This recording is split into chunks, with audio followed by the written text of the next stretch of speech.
Mesdames et messieurs, bienvenue sur la fréquence idéale et toutes les télévisions partenaires. C'est votre émission au cœur de la société. Et vous le savez, cette émission s'intéresse plus au sujet lié à la société. Tout ce qui se passe au sein de la société congolaise nous intéresse, notamment la plupart des projets financés par les partenaires bilatéraux, multilatéraux du gouvernement congolais. Tout ça, ça se passe au sein de la société congolaise. Cette émission est un peu spéciale parce qu'elle est consacrée à une grande cérémonie qui a eu lieu dans la ville de Mbuji-Mayi, chef-lieu de la province du Kasaï oriental, avec le projet PRISE. Le chef du gouvernement s'est déplacé lui-même. C'est pour la toute première fois que Sylvestre Ilunga Ilunkamba se déplace dans cette ville de Mbuji-Mayi. Effectivement, c'était pour honorer le grand projet d'adduction d'eau dans la ville de Mbuji-Mayi. Et pour en parler, nous avons, c'est lui-même qui pilote ce grand projet, l'ingénieur civil hydraulicien spécialiste anneaux et assainissement, M. Deo Sunzu, qui était de la délégation en Mbuji-Mayi, et il a accordé une interview sur le gros plan de ces projets, une façon d'expliquer à la presse locale et nationale comment traiter l'information, quels sont les grands paramètres, comment se gèrent les projets et autant de ministères qui entrent en cours, qui sont au niveau de pilotage de ces grands projets. Il y a eu également une visite sur le terrain avec son Excellence, M. le ministre du développement rural, une façon de palper du doigt les réalisations du projet PRISE dans les territoires des Miabi également, dans les territoires des Tchilingé, et tout cela, la caméra de votre émission au cœur de la société était avec la délégation composée des experts de la Banque africaine de développement qui finance ces projets à la hauteur de 27 millions de dollars et la délégation des autorités nationales et provinciales. C'est pour vous dire que les décors étaient plantés. Exactement, qu'est-ce qui s'est fait exactement en Mbuji-Mayi? Monsieur Deo Sunzu, bienvenue dans cette émission. Merci beaucoup, monsieur le journaliste. Qu'est-ce que ça vous fait de voir le chef du gouvernement se déplacer pour la toute première fois en Mbuji-Mayi pour honorer le lancement de ces travaux d'adduction dans la ville de Mbuji-Mayi en tant que coordonnateur du PRISE? Bon, en tant que coordonnateur du projet PRISE, c'est une joie immense pour nous et surtout pour l'ensemble de l'équipe qui travaille avec nous. Et comme représentant de cette équipe, ça a été une joie pour nous et aussi pour nous, c'est une façon de pouvoir comprendre que les autorités s'en approprient et que les autorités nous accompagnent dans cette lourde tâche que nous menons dans la province. Bref, c'était une joie immense pour nous. Une joie immense pour vous, mais il y a des informations qui circulent dans la presse et sur la toile faisant état d'une mégestion avec les fonds alloués à ce grand projet où vous avez fait déplacer le chef du gouvernement pour l'embrayer. Et pourtant, dans la gestion des fonds alloués à ces projets, rien n'est plus clair. Qu'est-ce que vous pouvez dire à ces propos? Bon, vous savez, le plus important, c'est l'information. Vous savez, comme on dit toujours, tout ce que nous faisons, nous le publions. C'est l'un des rares deux projets qui publient les propositions d'attribution et même les propositions des entreprises qui ont échoué. Particulièrement pour la ville de Mbuji-Mayi, comme vous l'avez constaté, il était question à ce que le chef du gouvernement puisse faire la pause de la première pierre pour les travaux d'adduction en eau potable de la ville d'Mbuji-Mayi. Ces travaux qui vont atteindre plus de 70% de la population de la ville de Mbuji-Mayi pour, comme vous l'avez dit, un montant approximativement de 27 millions de dollars américains. Bon, les travaux ont déjà commencé effectivement Et aussi, vous avez parlé tout à l'heure de la désinformation. Vous savez, la désinformation, comme nous l'avons aussi tous appris et étonné, cela est dû à des fois des sentiments de nuisance, si nous pouvons dire. Le projet PRISE, c'est un projet du gouvernement, c'est un projet de la population, c'est un projet dont le gouvernement a négocié un financement auprès de son partenaire qui est la Banque africaine de développement. Et ce projet a des mécanismes de suivi. Je vous dis déjà à ce stade, aujourd'hui, nous avons déjà atteint plus de 5 audits internationales au niveau du projet PRISE.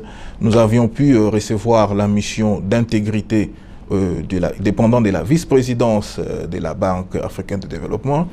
La désinformation, si cela nous est arrivé, c'est que les travaux de mini-réseau dans la zone du Kasaï, donc dans les 2 ex-provinces, les contrats ont été signés pour le mini-réseau, puisqu'il y avait 6 lots qui devaient être attribués.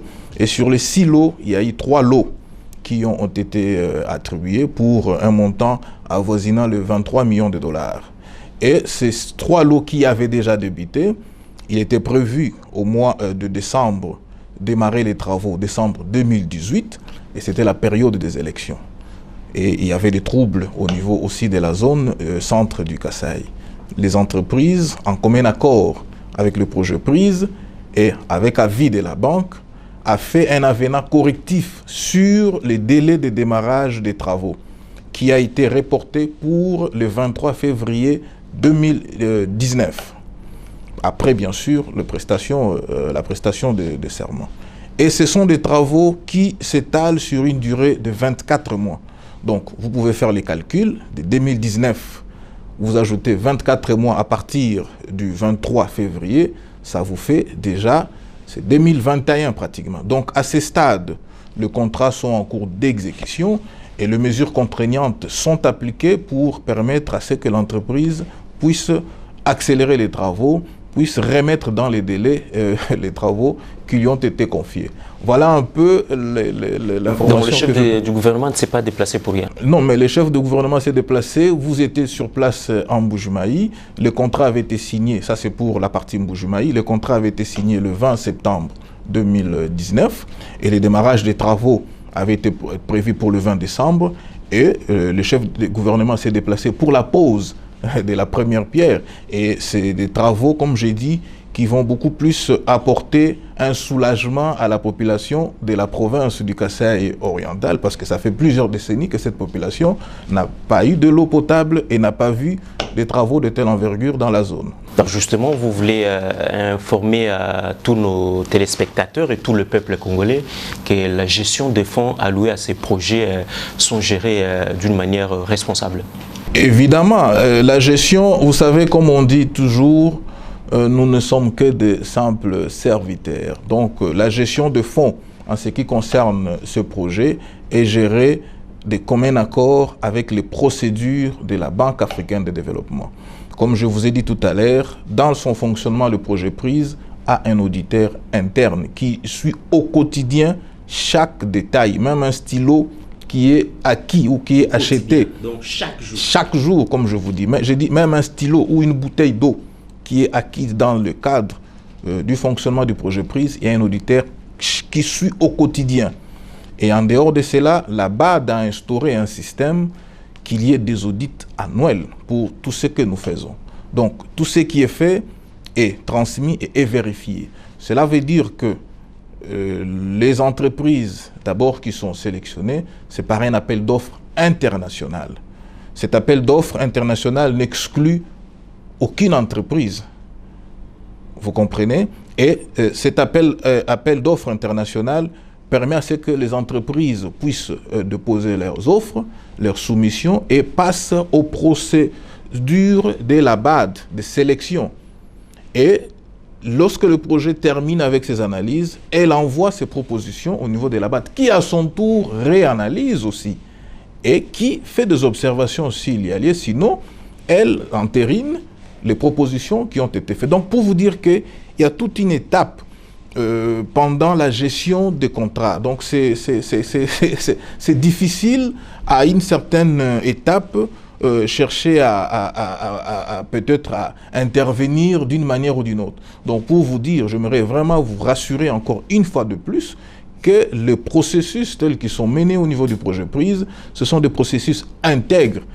D'abord, ça c'est de un. De deux, y compris les personnes qui travaillent. Vous savez, c'est aussi très important de compter sur la personne ou sur les personnes qui travaillent là-dedans. Ça, c'est vraiment des détails que je voulais apporter. Je vais juste prendre un exemple. Pour les offres, lorsqu'elles sont déposées au niveau du projet prise, nous avons ce que nous appelons le stockage, donc des conteneurs. Et ces conteneurs ont des clés qui sont détenues par 3 personnes différentes.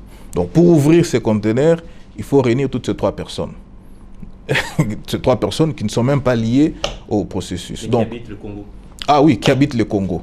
Et cela est fait même pour des garanties de soumission et des garanties de bonne exécution.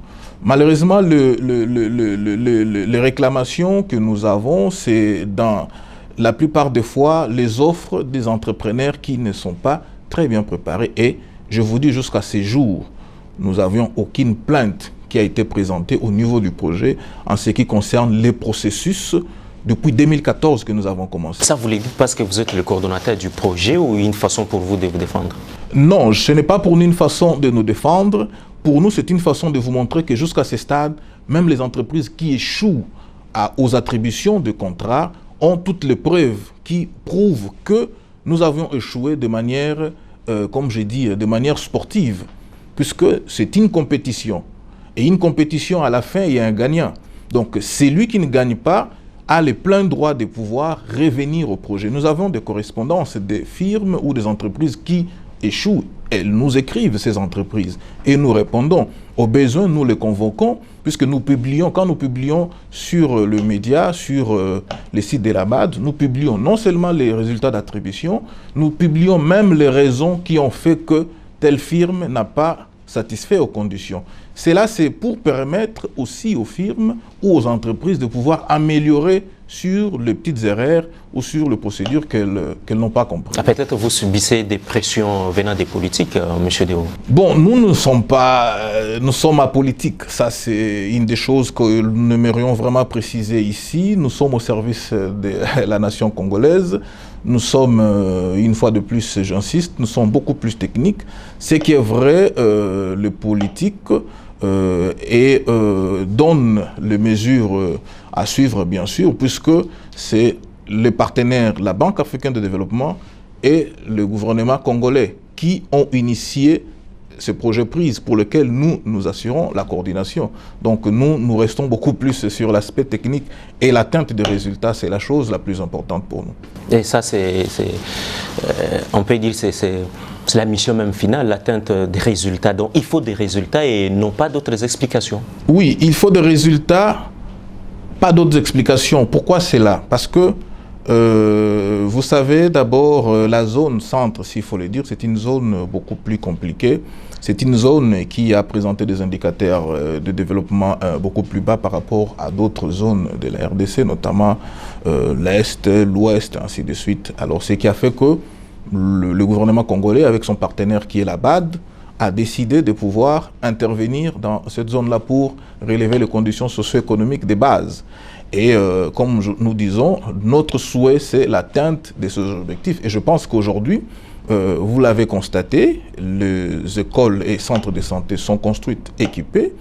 Les travaux de mini-réseau ont commencé et sont dans les délais. Nous allons y arriver parce que nous avons tout un dossier inédit consacré à la visite sur terrain de son Excellence Monsieur le ministre du Développement rural, de la délégation de la BAD, des autorités nationales qui est provinciale. Mais je rappelle à nos téléspectateurs que pour dissiper un peu ce malentendu et éviter la confusion même dans le traitement des informations liées au fonctionnement du projet prise BAD RDC, vous aviez en Bujumaï accordé un entretien à la presse nationale qui est locale pour que vous puissiez aider les professionnels des médias à émettre sur la même longueur d'onde avec les points focaux du projet prise. Ensemble avec notre technicien, nous vous prions qu'on puisse d'abord suivre ces documents et puis on revient pour parler de la visite sur terrain. Semble-t-il que vous ne vous contentez pas des rapports comptables ou des pièces justificatives. Votre politique, c'est la descente sur terrain, mais on va en parler. Suivons d'abord ces documents. Le projet de renforcement des infrastructures socio-économiques dans la région centre de la RDC, PRISE, a été initié par le gouvernement congolais et son partenaire, la Banque africaine de développement BAD, qui milite pour une intervention rapide dans la zone centre. PRISE BAD RDC est coordonné par l'ingénieur civil hydraulicien spécialiste en eau potable et assainissement Déon Sunzu qui explique les indicateurs du volet accès à l'eau potable. Ce qui a à militer, c'est là, c'est puisque tous vous le constatez que dans la zone d'intervention du projet, l'accès à l'eau potable est vraiment laissé à désirer. C'est une des raisons majeures puisque lorsque ce projet PRISE a été élaboré, a été fait, il a été constaté qu'il y avait des indicateurs, notamment en ce qui concerne la santé, l'éducation, l'assainissement, l'accès à l'eau potable, présentaient des indicateurs trop faibles de la République. Et c'est ainsi que le projet PRISE a été initié par le gouvernement congolais et son partenaire, la Banque africaine de développement, qui a milité et qui a voulu que l'on puisse intervenir de manière beaucoup plus urgente dans la zone centre. Alors, la zone centre d'intervention du projet ici, il s'agit de 5 provinces qui à l'époque étaient 2 ex-provinces, Kasaï oriental et Kasaï occidental. Actuellement nous en avons 5, à savoir les Kasaï central, les Kasaï oriental, la Lomami et les centres. Mbuji-Mayi, une ville de plus de 3 500 000 habitants, bénéficie d'un projet très important pour sa population. Mais qu'est-ce qui sera fait exactement dans la ville de Mbuji-Mayi? La réponse avec le coordonnateur du projet. Alors, qu'est-ce qui sera fait? D'une manière générale, je vais rapidement vous expliquer un peu ce que c'est le réseau. La ville de Mbuji-Mayi a une source importante qui est la source de l'Ukelenge. Et cette source qui est captée par la régie des eaux. Et cette source a des pompes au niveau de l'Ukelenge qui ramènent ces eaux au niveau de la station de repompage de Bakwakapanga. Alors les travaux vont consister beaucoup plus d'abord à toucher le cœur, qui est la station de repompage au niveau de Bakwakapanga. Les travaux au niveau de Bakwakapanga vont consister à renouveler toutes les pompes qui sont au niveau de Bakwakapanga. Il faudrait renouveler d'abord les réseaux de conduite primaire, de conduite secondaire, de conduite tertiaire. Alors quand nous parlons de Bakwakapanga, c'est une zone d'influence. C'est une zone qui englobe pratiquement 3 communes de la ville de Mbuji-Mayi. Donc les travaux qui vont être faits dans cette zone-là vont faire de telle sorte que la population, dans une grande partie, puisse avoir accès à l'eau potable. Et au niveau de Bakwakapanga, il y a des réservoirs des fois, donc des réservoirs de 1420 m3 qui doivent être construits. Et ces réservoirs vont être remplis par le pompage d'eau qui quitte l'Ukelenge au niveau de la source et qui sera rempli et de manière gravitaire, on pourra distribuer à la population. Mais les travaux aussi, on ne va pas se limiter au niveau de la zone de Bakwakapanga, parce que de toute manière dans les réseaux. On va connecter les réseaux de Chilomba et des réservoirs qui vont être construits avec l'extension au niveau des maréchals. Et il y a des réseaux des Azurep qui doivent être construits, il y a des bandes fontaines qui sont prévues aussi. Et le réseau de l'Amiba est pris dans cette manière beaucoup plus précise aussi, il y aura des branchements particuliers. Les branchements particuliers veut dire que toutes les parcelles, toutes les maisons de la zone d'influence seront connectées au travers la régie des eaux. Le volet adduction d'eau potable BAD RDC, dont la ville de Mbuji-Mayi, du projet PRISE, entend atteindre plus de 60% de la population. Un ouf de soulagement pour ce peuple qui a fait plus d'une décennie sans eau potable. À la fin de ces projets, notamment la partie adduction en eau potable de la ville de Mbuji-Mayi, nous attendons atteindre plus de 60% de la population de la ville de Mbuji-Mayi. Vous savez, la ville de Mbuji-Mayi a une population qui avoisine de 3 500 000, 3 700 000. Donc 60% de ces 3 millions, voire même 70 pourra être atteinte. Mais les autres, nous avons un autre projet en dehors de celui-ci, qui est un projet de mini-réseau d'adduction en eau potable. Celui-là, il est fait de forage avec des châteaux d'eau pour des agglomérations qui varient entre 10 20 000 habitants. Donc, ça va combler le périphérique de la ville. Le projet d'adduction d'eau potable dans la ville de Mbuji-Mayi est un projet de la population financé par la Banque africaine de développement BAD à la hauteur de 27 millions de dollars américains. C'est secret puisque c'est un projet de la population. C'est un projet dont d'ailleurs nous demandons à ce que les autorités, les différentes parties, sociétés civiles puissent s'en approprier, puissent suivre ces projets. Ce n'est pas un projet secret, c'est un financement du partenaire de la République démocratique du Congo qui est la Banque africaine de développement. Et ce projet pour la ville de Mbuji-Mayi avoisine de 27 millions de dollars américains.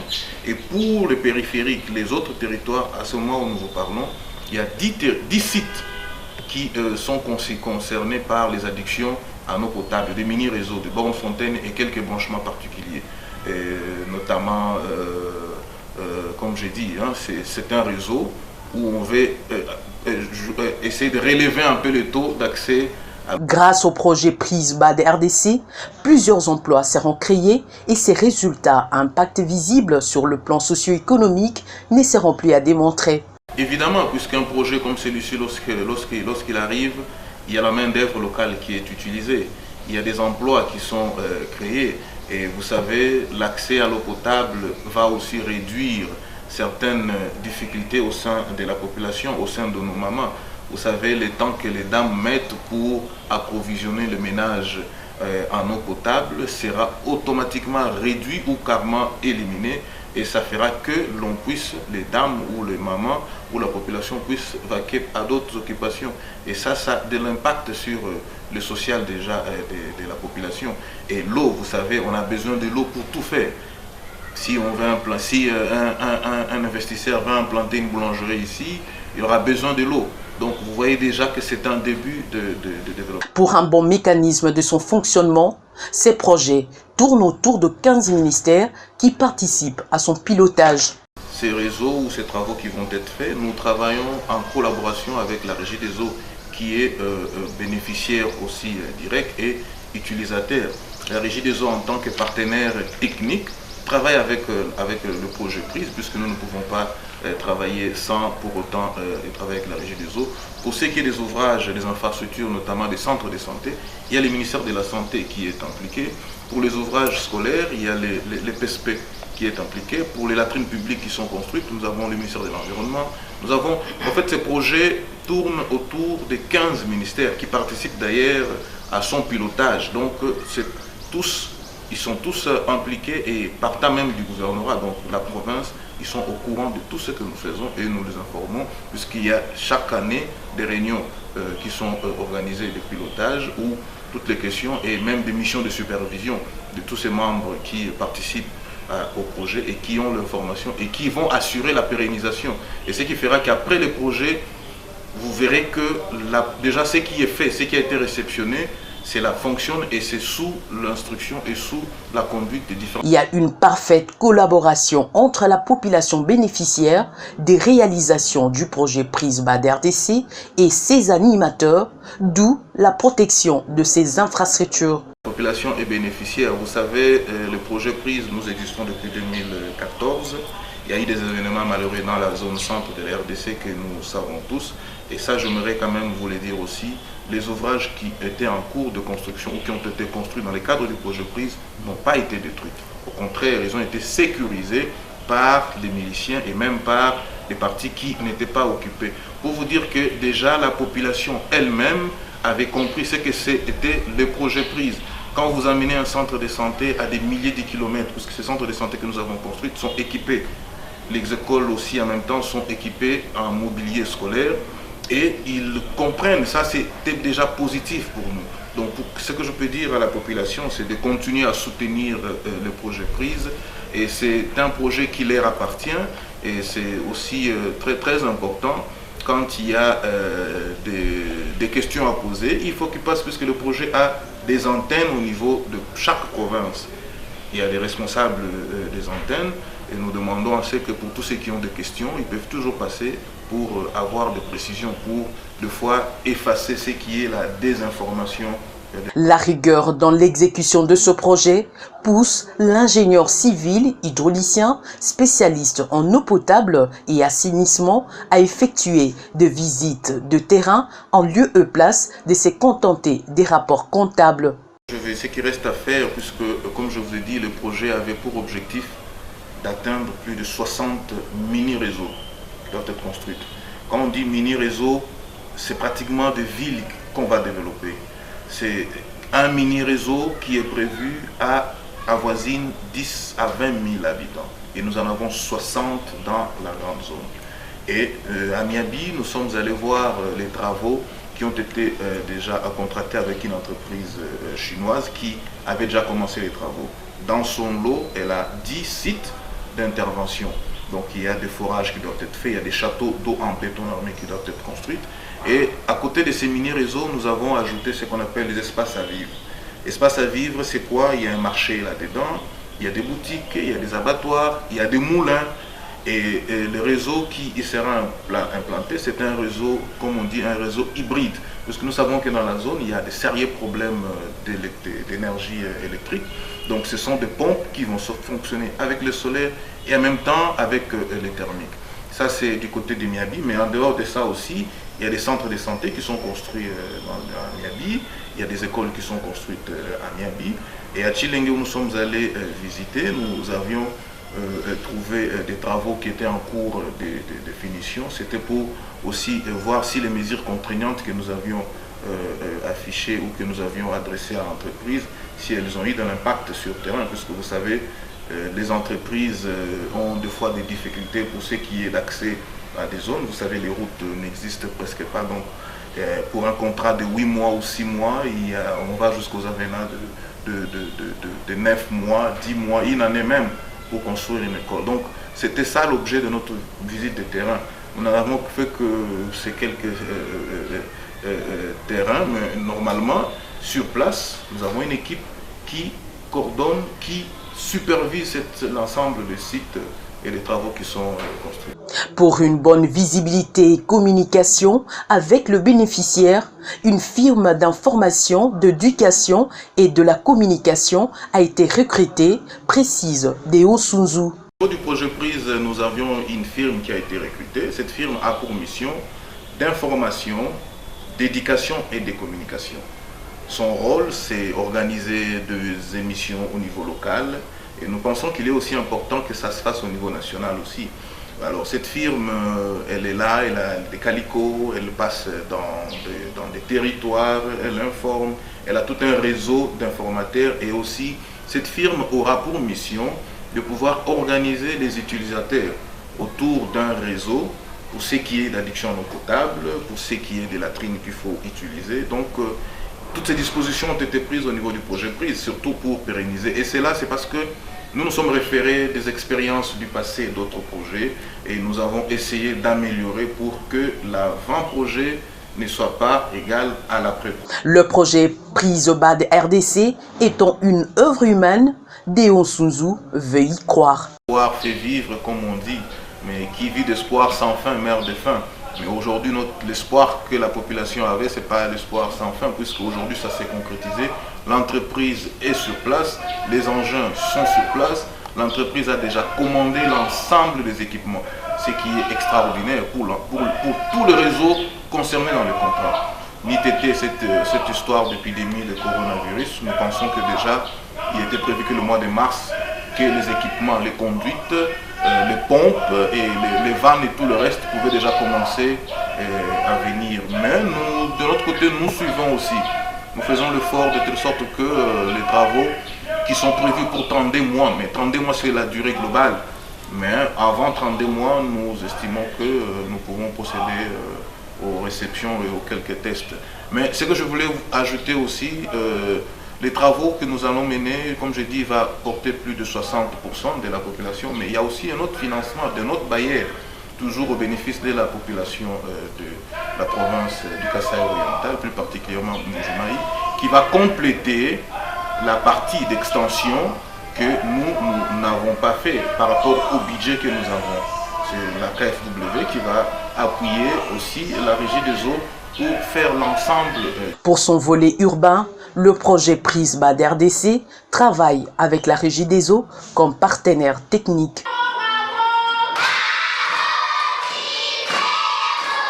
Chers auditeurs, chers téléspectateurs également, nous revenons sur ces plateaux. Alors, Monsieur Deo Sonzo, autant d'explications sur le fonctionnement. Ça s'appelle le gros plan sur le projet Prise avec ce montant de 27 millions de dollars. Est-ce qu'il y a quelque chose que vous avez oublié? Oui, ce que je voulais apporter plus comme précision, c'est que le 27 millions de dollars, c'est pour les travaux d'addiction en eau potable uniquement pour la ville de Mbuji-Mayi. Le projet en lui-même... La province du Kasaï. Non, uniquement pour la ville. Uniquement pour la ville de Mbuji-Mayi.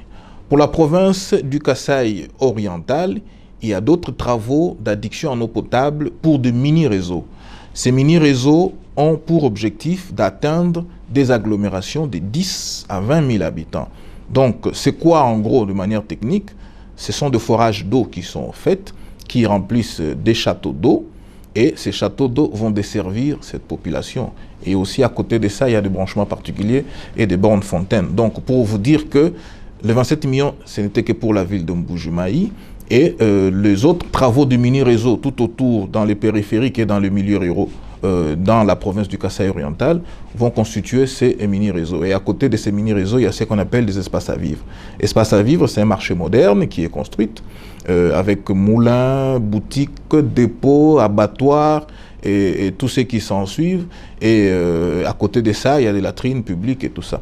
Mais le montant global du projet à Lucelle s'est élevé à 158 millions de dollars américains.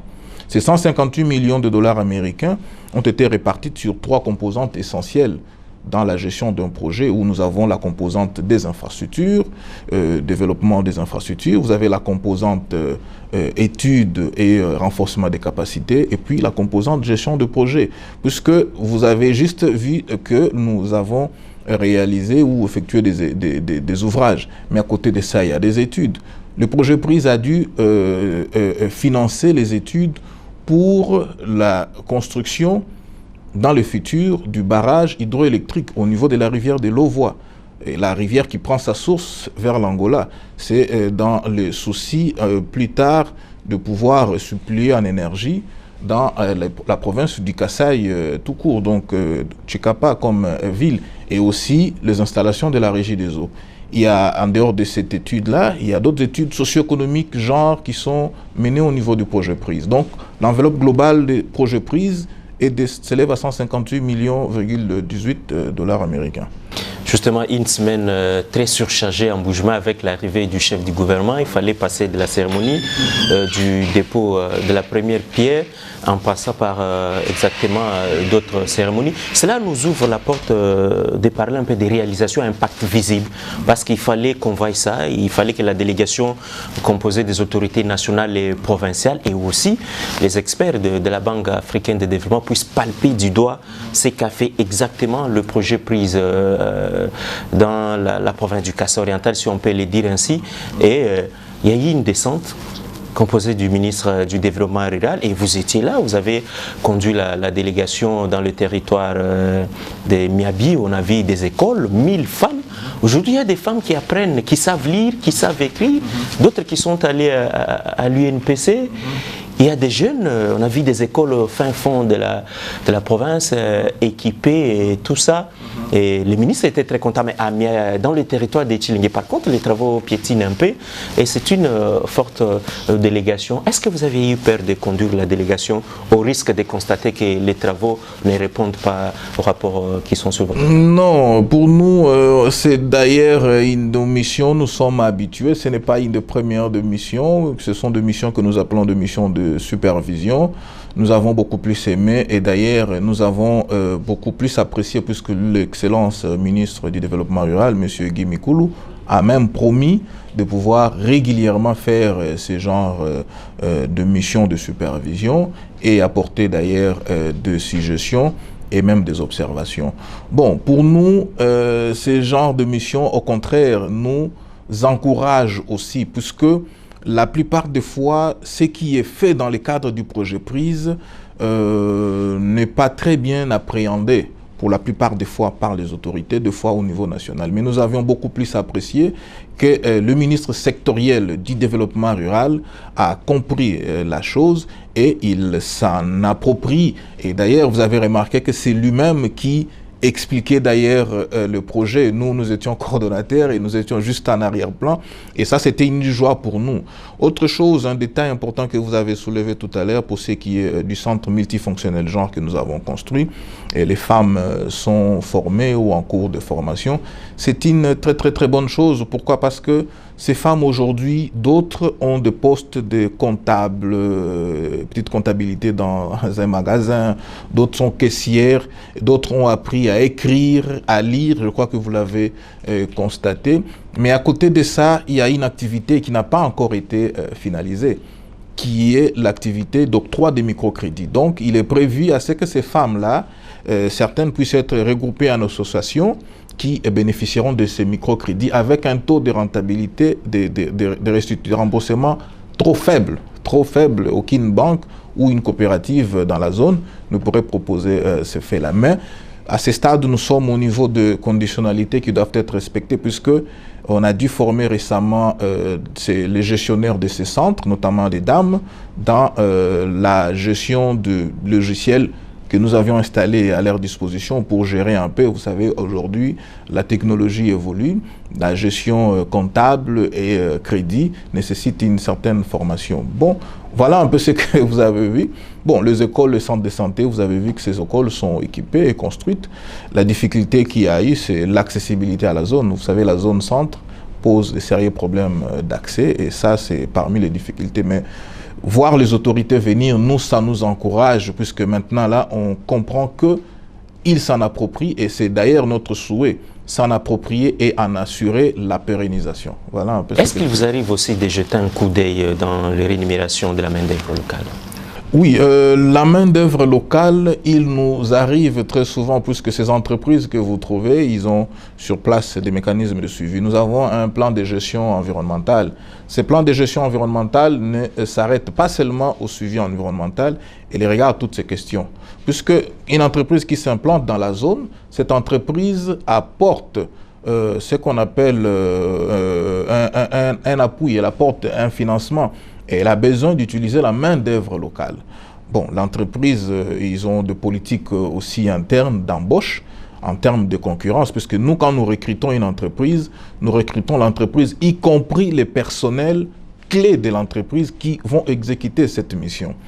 Alors, au niveau local, l'entreprise, c'est elle qui gère les recrutements au niveau local. Au besoin, ce sont des sous-traitances qui se font au niveau des entreprises. Notre devoir le plus important, c'est beaucoup plus à pouvoir vérifier ces contrats de sous-traitance avec les entreprises locales ou avec les personnes locales. Mais à côté de ça, il y a toujours des abus et c'est ainsi que nous demandons, pour la plupart des fois, au ministère du Travail de pouvoir suivre certaines mises d'application de conditionnalité des services pour les employés au niveau local. Justement, qu'est-ce que vous faites lorsque la population réclame, par exemple, nous sommes dans les territoires de Tchilingué, il y a un grand marché moderne, à côté de cela, il y a une boucherie, mais la population exige plus d'encas, une façon pour eux d'avoir assez d'espace. Et dans de telles conditions, comment faire pour répondre aux souhaits de la population? Bon, vous savez, le projet Prise, c'est pas seulement aujourd'hui qu'il a commencé. Donc, les ouvrages qui sont implantés sur le site, ces ouvrages sont partis d'une mission d'identification d'abord de besoins et d'identification des sites. Ces sites ont été identifiés, ces sites ont été validés au niveau provincial avec les autorités provinciales, un comité qui s'est réuni, et ces sites ont été, comme j'ai dit, sélectionnés sur base du quota qui était prévu. Dans la zone centre du Kasaï, du Grand Kasaï, il a été prévu 60 interventions, 60 sites. Et il fallait les répartir dans les deux ex-provinces, à savoir Kasaï oriental et Kasaï occidental. Ce qui fait qu'aujourd'hui, s'il faudrait ajouter un ouvrage, l'on ne pourra pas. Pourquoi? Parce que ça avait déjà été identifié et ça avait déjà été inséré dans un contrat en cours d'exécution. Mais ce que l'on fait, c'est quoi? C'est pendant l'exécution, il peut y arriver des compensations. C'est-à-dire que l'on trouve qu'au lieu d'en faire 3 hangars à un seul endroit et que le processus a pris peut-être une année et qu'il y a eu un autre marché qui s'est réouvert à 1 ou 2 kilomètres, au lieu d'en faire 3 hangars ici, il peut arriver que nous notifions à l'entreprise d'en faire un autre hangar sur ce marché-là, mais toujours en accord avec le comité local provincial de suivi. Parce que nous ne pouvons pas prendre une décision au niveau national tant que la province, tant que les bénéficiaires n'ont pas été impliqués à cette décision-là. Donc, pour répondre à la population ou aux personnes qui souhaitent qu'il y ait des modifications ou des changements, il est important de pouvoir s'adresser aux autorités provinciales et sur base de ces décisions-là, nous pouvons maintenant proposer à l'entreprise pour que cela n'ait pas non plus d'incidence financière puisqu'un contrat est fixé. Si, quand il y a des modifications, surtout demandées par les maîtres d'ouvrage, il ne faudrait pas qu'elle ait des incidences financières. Et c'est tout ce que nous évitons pour la plupart des fois dans notre gestion. À quelques mètres de là, on a visité le centre de santé Chibumba. Et la population qu'on a interrogée se demandait que la maternité est fermée, mais les travaux piétinent, M. le coordonnateur. Oui, vous savez, comme on dit toujours, nous avons plus de 150 contrats qui ont été signés dans le cadre de ce projet prise. Et les 158 contrats ou les 158 contrats, celui-là, ce n'était qu'un contrat en cours d'exécution. Et vous savez que les entreprises, tous, elles ne présentent pas les mêmes capacités opérationnelles sur terrain. Et quand bien même elles ont été recrutées sur base de l'expérience, sur base de ce qu'elle a effectué dans le passé, puisque c'est par des attestations qu'ils nous transmettent dans les dossiers d'analyse avant de recruter une entreprise. Mais il s'est fait que pendant l'exécution, quand bien même le mécanisme de suivi est implanté pour suivre les travaux au niveau du terrain, il arrive que l'entreprise peut présenter de faibles capacités d'exécution. Et c'est entre les entreprises, au niveau du contrat, il y a des mécanismes de suivi contraignants, notamment les pénalités. Et avant d'en arriver, il y a des mises en demeure. Il y en a 3 comme ça qu'il faudrait appliquer. Et si l'entreprise ne respecte pas, il y a des pénalités qui sont appliquées. Et ces pénalités, il y a un quota qu'il ne faut pas dépasser. Si vous atteignez 10%, automatiquement, on va à la résiliation de contrat. Bref, ce que nous voulons dire par rapport à ça, c'est que tous les chantiers n'ont pas le même niveau d'exécution physique et même les taux d'exécution financière. Donc, nous avons des mécanismes qui nous permettent de sécuriser d'abord ces ouvrages dans le sens où nous avons des garanties de bonne exécution que nous pouvons saisir au cas où l'ouvrage n'est pas achevé. Ça, c'est un. De deux, nous avons autre mécanisme de paiement qui fait que nous ne payons que ce qui est exécuté. C'est-à-dire que si l'entreprise exécute les travaux à un certain pourcentage et qu'elle n'avance pas, il peut nous arriver de pouvoir soit saisir sa garantie, résilier le contrat, contracter avec une autre entreprise qui pourra, sur cette ligne-là, utiliser les fonds qui n'avaient pas été utilisés. Ce sont des mécanismes que nous avions instaurés au niveau du projet prise pour faire qu'à la fin du projet, tout ce qui aura comme ouvrage du projet prise puisse être exécuté. D'accord. Avant de clôturer cette émission, chers téléspectateurs, ensemble avec les coordonnateurs du projet prise, nous vous prions de suivre cette visite sur le terrain, une délégation conduite par lui-même, les coordonnateurs, mais sous l'œil vigilant de son Excellence, Monsieur le ministre du Développement rural, Monsieur Guy Mikoulou, et les experts de la Banque africaine de développement et la délégation africaine, ou soit les experts du gouvernement, parce qu'on a vu le gouverneur qui vous a reçu ensemble, il était très content, Monsieur Jean Maouéja, qui vous a même serré la main, et puis on a compris que les choses se passent bien. Et enfin, les experts du gouvernement provincial étaient aussi de la partie. Un document signé une fois de plus. Brandon Milalo. La province du Kasaï oriental vibre au rythme de réalisation du projet de renforcement des infrastructures socio-économiques dans la zone centre de la RDC, prise BAD RDC. L'intervention de ces projets dans cette zone se justifie par la nécessité de créer un minimum de confort de vie pour stabiliser les populations et poser ainsi le bas du développement économique. Pour ce faire, une délégation conduite par le ministre national du développement rural Guy Mikoulou et l'équipe de la BAD a été reçue en audience par Jean Maouéja, gouverneur de la province du Kasaï oriental, en prévision du lancement des travaux d'adduction d'eau potable dans la ville de Mbujimaï. Je suis arrivé au Kasaï oriental pour le lancement des travaux d'adduction d'eau de l'eau potable pour la ville de Mbuji-Mayi, qui sera faite demain par le Premier ministre, qui est l'envoyé du chef de l'État. Donc nous venons pour lancer les travaux d'adduction d'eau pour la ville de Mbuji-Mayi. Le projet, c'est un financement de la Banque africaine de développement. Et on va réaliser, tel que j'ai dit, des infrastructures pour l'amélioration d'alimentation d'eau dans la ville de Mbuji-Mayi. Donc la Régie des eaux étant la société qui gère l'eau potable, la production et la distribution de l'eau potable, c'est lui qui sera l'utilisateur des infrastructures, le bénéficiaire étant la population de Mbuji-Mayi. C'est une usine d'eau, c'est pas un forage. Je sais que nous faisons des forages, mais c'est dans l'espace Kasaï, mais c'est pas dans les territoires, mais c'est pas dans la ville. Dans la ville, on fait une usine moderne d'eau. On va produire combien de mètres cubes 50 000 mètres cubes par jour. C'est ainsi que ce projet, qui est financé par la Banque africaine de développement, BAD, se distingue par la qualité de ses ouvrages qui ont fait l'objet de la visite des autorités nationales et provinciales.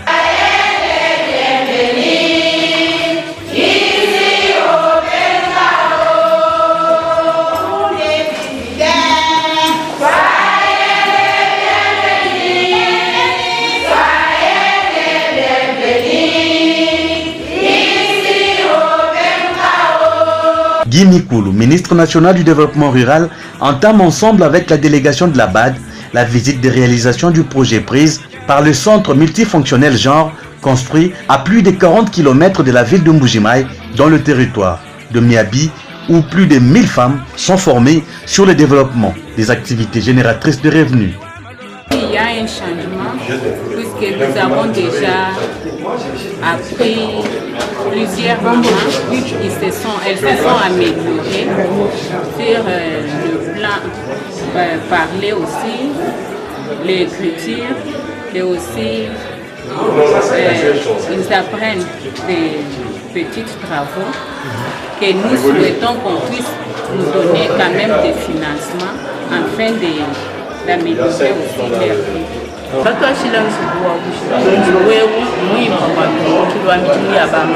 L'initiative de prise nous aide beaucoup. La plupart des mamans qui étudient ici sont à ce jour capables de lire et d'écrire. Les autres, par contre, se débrouillent seuls.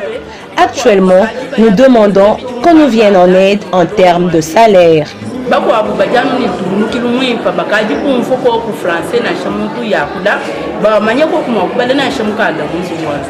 Au-delà du centre multifonctionnel, les projets prises a également songé à améliorer la qualité de l'enseignement grâce à la construction des infrastructures scolaires modernes dans le même territoire.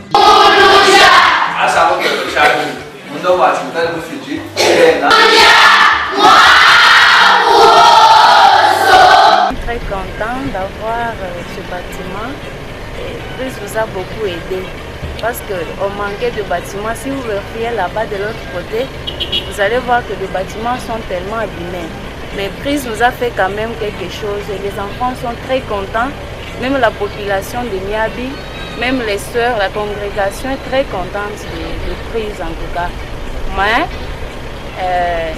nous demandons encore, parce qu'il peut encore nous ajouter quelque chose. Nous avons 1300 élèves. Donc avec les surclasses, c'est tellement insuffisant pour nous. Et puis nous avons trop d'élèves pour cette année, comme on a déclaré la gratuité. Avec le bâtiment et le banc, c'est comme ça que les enfants veulent toujours étudier chez nous à cause de ce bâtiment, les beaux bâtiments que nous avons. Pour le premier mot, nous disons d'abord merci pour leur amour envers cette population de Miabi. Et nous voulons encore demander qu'ils puissent nous ajouter d'autres classes. Merci. Même la clôture aussi pour protéger le bien que nous avons parce qu'il y a la population qui nous dérange aussi beaucoup.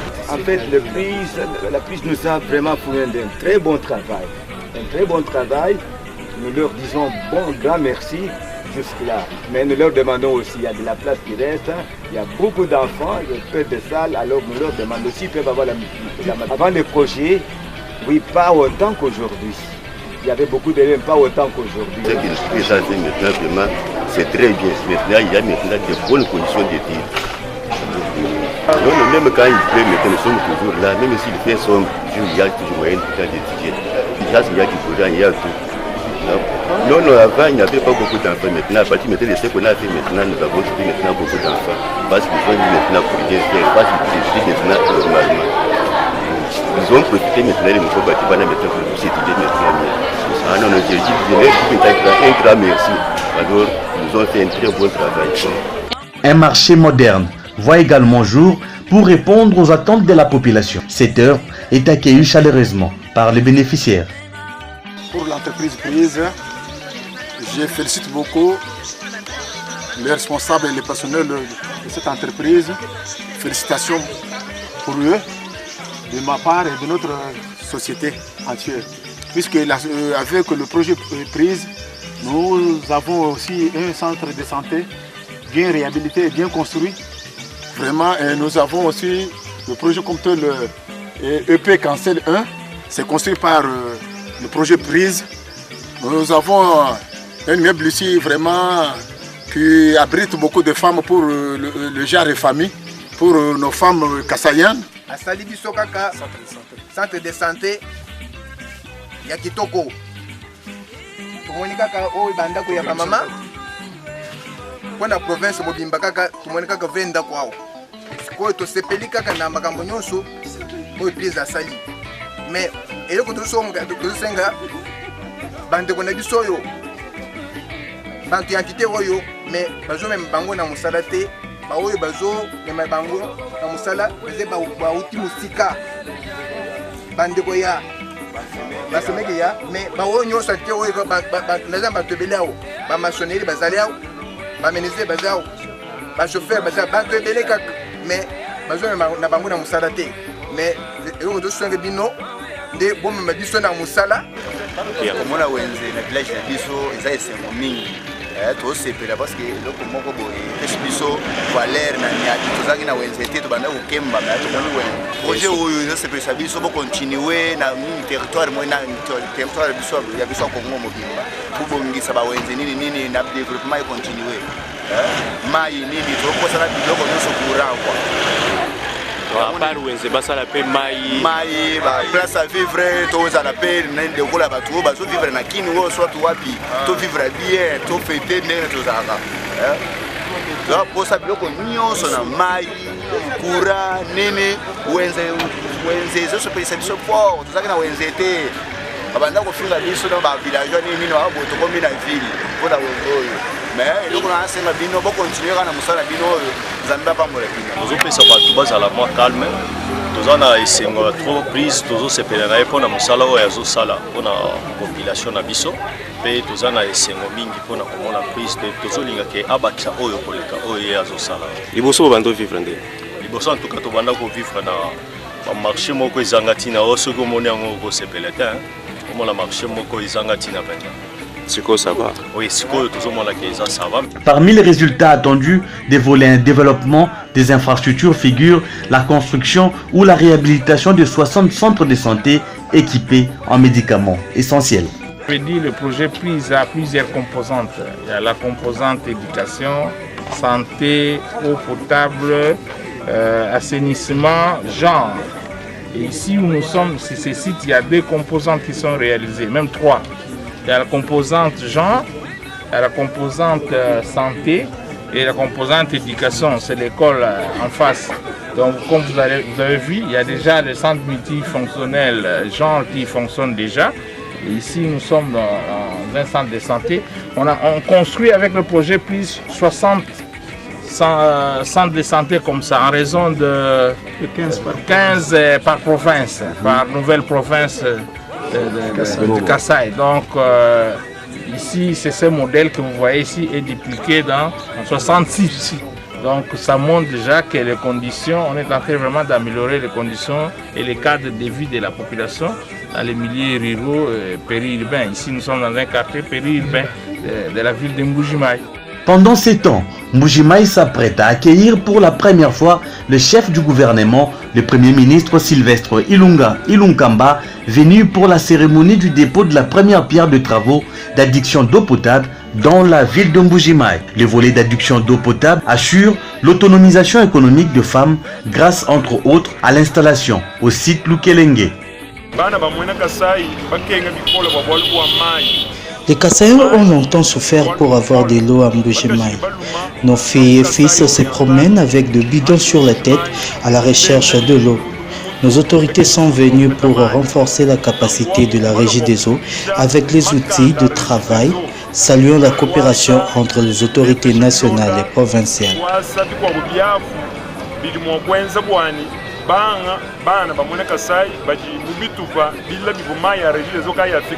Le travail du gouvernement national est d'aider les institutions provinciales à assumer pleinement leur rôle. Le cas de la délégation qui est venue, elle est là pour aider la Régie des eaux afin qu'elle puisse bien desservir la population de Mbuji-Mayi en eau potable et nous saluons leur arrivée dans notre ville.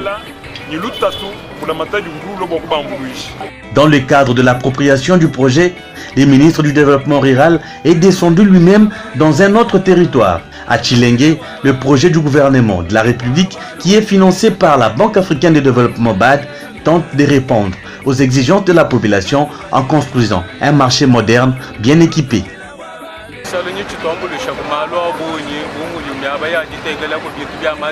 Ce marché va vraiment nous aider à exposer nos produits de luxe. Tout le monde est satisfait.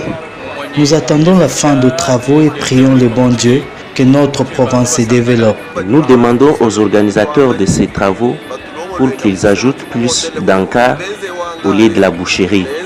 Et encore de l'espace de l'autre côté, on peut ajouter encore 2 ou 3 encarts. Cela va nous permettre d'exposer nos marchandises même pendant qu'il pleut. Alors, voilà pourquoi nous demandons à ce que les organisateurs suivent de près l'exécution de tous ces travaux parce que notre vie en dépend. Nous ne voulons pas des boucheries, mais plus d'encarts parce que nous avons autant de marchandises à exposer. Au-delà de cela, nous saluons l'initiative et nous sommes fiers de la construction de ce marché dans notre territoire de Tshilenge. Nous sommes très fiers de la construction de ces marchés. Ce que nous demandons plus, nous n'avons pas d'eau potable ni des toilettes et cela nous empêche à bien évoluer. Nous voulons qu'il y ait assez d'espace et des toilettes parce que les marchandises qui viennent ici ne sont pas exposées faute de dépôts. Alors qu'ils construisent pour nous des grands dépôts, cela va permettre aussi à ceux qui nous apportent des marchandises de venir nombreux parce que nous n'avons qu'une seule source, c'est acheter les marchandises de ceux qui viennent ici avec des vélos, vu la difficulté et les consoles.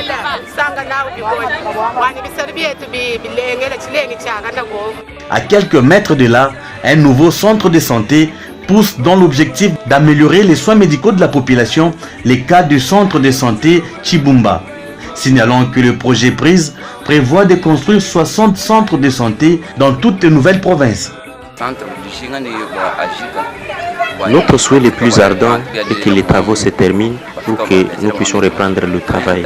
Les infirmiers sont prêts, les malades également. Certes, ça fait longtemps que les travaux piétinent un peu, mais nous voulons qu'ils accélèrent parce que la construction de ces centres dans notre territoire va booster le développement de Tshilenge. Nous sommes fiers de cela. Ceci constitue le développement de notre territoire. Nous voulons qu'ils construisent autant de centres pareils. Ça va nous aider à vivre comme les autres. Nous souhaitons que les travaux aillent plus vite et les travaux se terminent.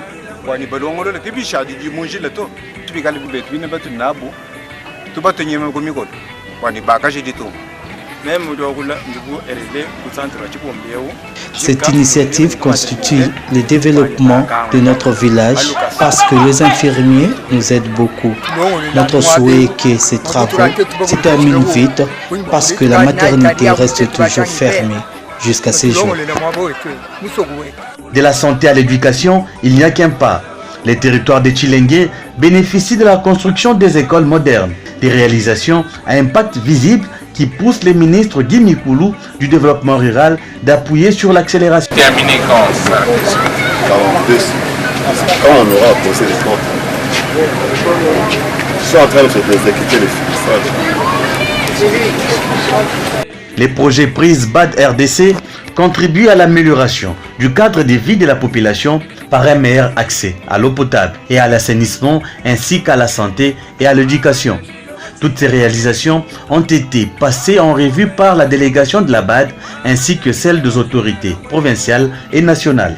Ce n'est plus un secret pour personne que le Kasaï oriental est totalement couvert par la réalisation à impact visible du projet PRISE BAD RDC.